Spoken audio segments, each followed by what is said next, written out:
7월에 중순이 이제 접어들었네요. 요즘에 이제 저도 상당히 바빴고, 외부의 통역이 좀 많이 잡혀 있었습니다. 제 일상에 대한 어떤 스케줄은 상당히 좀 바쁜 편인데요. 오전에는 일단 8시부터 2시 30분까지는 일단 미국 서부 쪽에서 들어오는 전화를 주로 담당을 하고요. 그 다음에 이제 밤에 8시부터 자정 정도 무렵까지는 이제 동부 쪽에서 들어오는 전화를 좀 주로 받고 있습니다. 그때는 이제 911이라든지 새벽에 이제 응급 시간이죠. 그러니까 여기 제가 살고 있는 곳이 서부니까 동부 시간이면은 자정이면 새벽 3시까지 되겠습니다. 그래서 주로 심야 시간대에 이제 일어나는 일을 하니까 전화는 많지는 않습니다만은 일단 전화는 제가 그 스케줄을 잡아놓고 있습니다. 하지만 이제 밤에 제가 뭐 다른 개인적인 일이 있다면 그 스케줄을 취소하고 이제 다른 개인 업무를 볼 수가 있죠. 그리고 이제 오후 2시 30분에 이제 그 오전 근무가 끝나고 나면은 저녁 7시, 8시까지는 뭐 제가 자유롭게 제 개인적인 업무도 보고, 또는 이제 그 시간대에도 물론, 제 휴대폰을 가지고 다니면서, 전화가 들어오는 거를 이제 받고 통역 업무를 계속 하고 있는데, 그렇게 해서 거의 뭐 저는 잠자는 시간 빼놓고는 다 업무 시간이라고 보시면 되겠습니다. 캐나다 쪽에서는 제가 말씀드렸다시피, 이제 병원에 실제 나가는 그런 통역도 하고 있어요, 사실은. 그런데, 주로 이제 저는 어린이 병원이라든지 아니면 암 환자들 병동 이런 쪽으로 저희가 나가는 일은 다른 스케줄이 있어도 가급적 나가고 있습니다만은 실은 이렇게 나가는 통역은 그렇게 금전적으로는 도움은 되진 않습니다. 왜냐하면 이동하는 시간이 벌써 가는데 시간 걸리고 오는데 시간 걸리고 그 다음에 이제 가스비 들어가고 가스라면 휘발유 값이죠. 기름값이 들어가고 그렇게 되니까 실제 나가서 하는 것은 그렇게 도움되지 않습니다만은 그럼에도 불구하고 굳이 제가 나가려고 하는 이유는 제가 미국에 들어갔을 때 그때 당시에 이제 전혀 정책을 몰랐잖아요. 시스템도 모르고 이때 지역에서 그 부분에 대해 잘 하시는 분이 저한테 조언을 많이 해주셨어요. 그래서 저희가 좀 수월하게 이렇게 처음 정착할 때 도움을 많이 받았었는데 그때 너무 고마웠었습니다. 그래서 그때 생각을 아직도 지금 잃지 않고 있기 때문에 주변에서 병원이라든지 이런 데 가실 때 어려운 점이 있을 때 그럴 때는 누군가 좀 옆에서 있어주면 도움이 많이 될 수가 있기 때문에 가드린 거고요. 실제 저희들이 통역 활동을 하고 나서 그 급여를 받는 것은 환자분들한테 받는 거라기보다는 주정부에서 이제 그 통역 비용이 책정되어 있고 여기에서 이제 돈이 나오는 것을 저희가 받는 겁니다. 그리고 대신에 이제 개인적으로 저희들이 환자분들께 직접 지명을 해서 이제 좀 와달라고 해서 갈 때가 있어요. 이때는 저희가 물론 시간당 얼마씩 이제 청구해서 받습니다만은 지금 캐나다 정부에서는 일단 종합병원급까지는 무료로 통역이 제공되기 때문에 제가 주로 나가는 곳은 이제 어린이 병원이나 아니면 종합병원급들 중에서 이제 암과 관련된 그런 치료를 하는 곳은 거의 대부분 나가고 있습니다. 그래서 일단 의료통역과 관련돼서 제가 지난주에 아마 의료통역이 되는 법이라고 해서 이제 올려드렸던 게 있는데요. 제가 지금 이제 그동안 최근에 들어오는 답글들 보니까는 우선 의료통역사의 수입과 관련된 내용을 문의를 많이 하셨어요. 그래서 수입과 관련된 부분을 제가 좀 말씀을 좀 드려야 되는데 수익과 관련된 부분은 상당히 민감한 부분이죠. 그리고 또 우리가 실제 내가 투자한 그 시간에 대비해서 얼마만큼을 벌 수 있는지는 상당히 중요합니다. 그죠? 네, 그래서 이제 관심을 많이 가지시게 되는 건 당연합니다. 당연하고 일단은 경제 활동을 하고 나서 거기에 대한 대가를 받는 것은 가장 중요한 거죠. 그 대가가 이제 또는 많을수록 사실은 우리가 즐길 수 있는 여가가 또 늘어날 수 있는 부분이죠.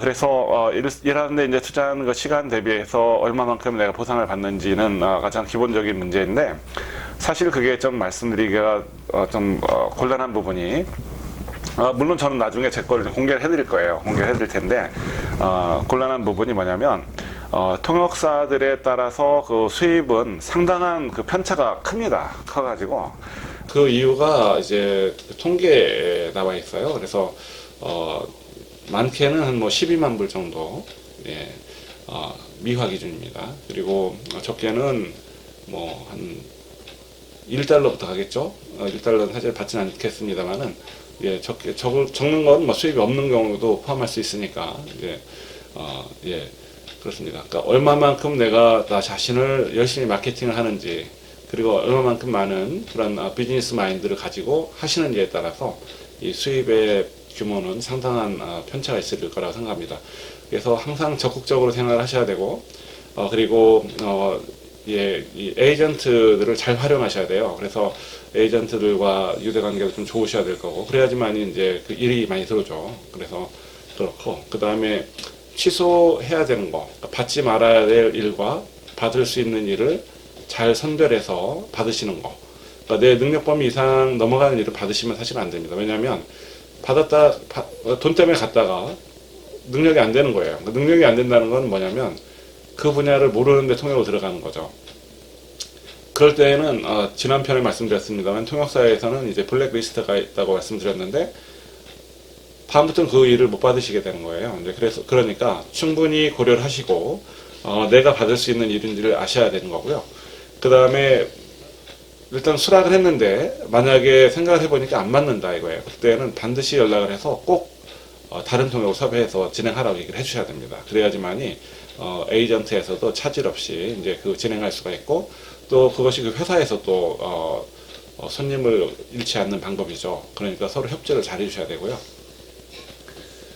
그리고 나서 네, 그런 정도 하시면은 이제 금전적으로는 큰 문제는 없으실 거예요. 없으실 거고 모든 아마 이 전문성을 띠고 있는 직종이 그렇겠습니다만은 뭐 의사나 변호사를 제외하고 일반 저희 같은 어떤 그 실제 자기의 어떤 그런 전문성을 발휘해서 하는 그런 경우는 그 보장된 금액은 사실 없죠. 그죠? 프리랜서로 일을 한다면 그렇습니다. 내가 일을 얼마만큼 일감을 많이 찾아서 가져다 일을 하느냐가 중요한데 저 같은 경우는 이제 포트폴리오를 좀 해놨어요. 위험 분산을 좀 해놨는데 회사에 저는 두 군데 적을 두고 있고 스케줄을 받아서 일을 하는 것이죠. 그래서 일을 하고 있고 나머지는 모두 프리랜서로 일합니다. 그래서 제가 이제 뭐 마케팅도 제가 해야 되는 거고 또 일거리를 또 잡는 거죠. 그래서 저 같은 경우는 이제 그 말씀드렸다시피 그런 위험 분산, 그 수입으로부터 오는 그 위험을 좀 분산시키기 위해서 크게는 이제 두 개의 통역회사에 제 그 소속이 돼 있어요. 소속이 돼 있어서 일반 사기업입니다만은 거기서 이제 그 제 주 소득의 약 한 60%가 거기서 나옵니다. 그리고 나머지는 제가 이제 실제 프리랜서로 일을 하면서 이렇게 이제 돈을 벌어 드리는 거예요. 때로는 제가 프리랜서로 하는 소득이 더 높을 수도 있습니다. 왜냐하면 일감이 많을 때는 회사 스케줄을 취소하고 이쪽 그 프리랜서 쪽에서 오는 일을 잡거든요. 이제 그렇게 하는 경우도 있고, 그래서 서로 이제 좀 탄력적으로 운영을 하시면 충분히 뭐 생활하시는 지장이 없을 것 같고요. 전업으로 저는 하고 있습니다. 그런데 최근에 이제 그 보면은 이제 여름철 같은 경우는 좀 저희가 외부 일이 좀 많은 편이고요. 집안에서 하는 것보다 외부로 좀 나가는 게 사실 저도 좋죠. 날씨도 좋고 바람도 좀 세고 할 수 있으니까 나갑니다만은 금액적으로 이제 큰 금액이 들어오는 그런 일들이 있어요. 몇천 불씩 이렇게 일감이 있는데 그런 일은 주로 외부에서 좀 맡고 그렇다고 하더라도 굳이 제가 나가고 있는 곳은 이제 돈은 안 되지만 나가드리는 곳은 어린이 병원하고 그 다음에 암병동입니다. 이쪽에는 제가 나가서 최대한 이제 거의 봉사 차원이라고 보시면 돼요. 이쪽은 가는 시간, 오는 시간 빼고 나면 사실은 돈은 그렇게 되지는 않습니다만은 그래도 굳이 나가고 있는 이유는 아까 처음 말씀드렸지만 언어적인 측면에서 확실하게 좀 이렇게 아셔야지만이 그런 그 현재 상태에 대한 거를 정확하게 이해를 하실 수가 있고 또 앞으로에 대한 그 계획도 세울 수가 있는 거잖아요. 그래서 그런 차원에서 제가 열심히 나가고 있고 아마 그런 부분은 다른 통역 하시는 분들도 마찬가지일 거라고 생각을 합니다. 그래서 이제 저희가 그렇게 저 같은 경우는 그렇게 하고 있고요. 그리고 그러다 보니까 이제 저는 하루에 이제 스케줄로만 짜 있는 시간은 10시간 30분이에요. 아침에 시작해서 6시간 반, 그 다음에 밤에 4시간 이렇게 해서 물론 이제 밤 시간대나 아침 시간대나 뭐 탄력적으로 제가 원할 때에는 언제든지 취소를 하거나 변경할 수가 있습니다. 그리고 그것이 가능한 이유가 이제 캐나다 같은 경우는 뭐 미국도 마찬가지입니다만 주로 가족과 위주로 생활하다 보니까 밤에 이렇게 할 일이 그렇게 뭐 많지는 않습니다. 운동하는 시간이라든지 뭐 가족들 식사하는 시간 뭐 이런 시간이 거의 대부분이죠. 그래서 이제 그런 생활이 좀 가능한 것 같고요. 그 다음에 오후 2시 반 이후부터 이제 8시, 밤 8시까지는 제가 개인적인 어떤 그런 생활하는데 좀 할애를 많이 하는 편이고, 그 시간에도 물론 전화가 들어오는 거는 이제 제 핸드폰, 그죠? 휴대폰으로 이제 전화를 받고, 그다음에 그때는 이제 저희가 분당으로 이제 청구를 하는 겁니다.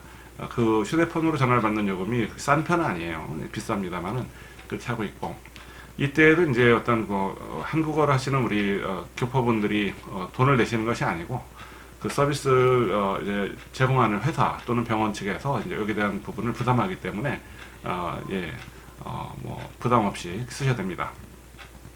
그리고 간혹 가다가 이제 그런 시스템이 아니라 이제 개인적으로 지명을 해서 요청하시는 경우가 있는데 이때는 저희가 물론 이제 시간당으로 비용을 청구해서 이제 나가서 해드리기도 합니다만은 그런 경우는 그렇게 사실 스케줄이 너무 타이트하기 때문에 많지는 않습니다. 간혹 저희가 이제 나가서 개인적으로 이제 봐드리는 경우도 있을 수 있습니다. 네, 그렇습니다. 언제든지 그 의료 통역사로 일을 하고자 하시는 분들은 그 꿈을 잃지 마시고 의료 용어도 많이 공부하시고 전화가 또 들어왔네. 잠깐만요.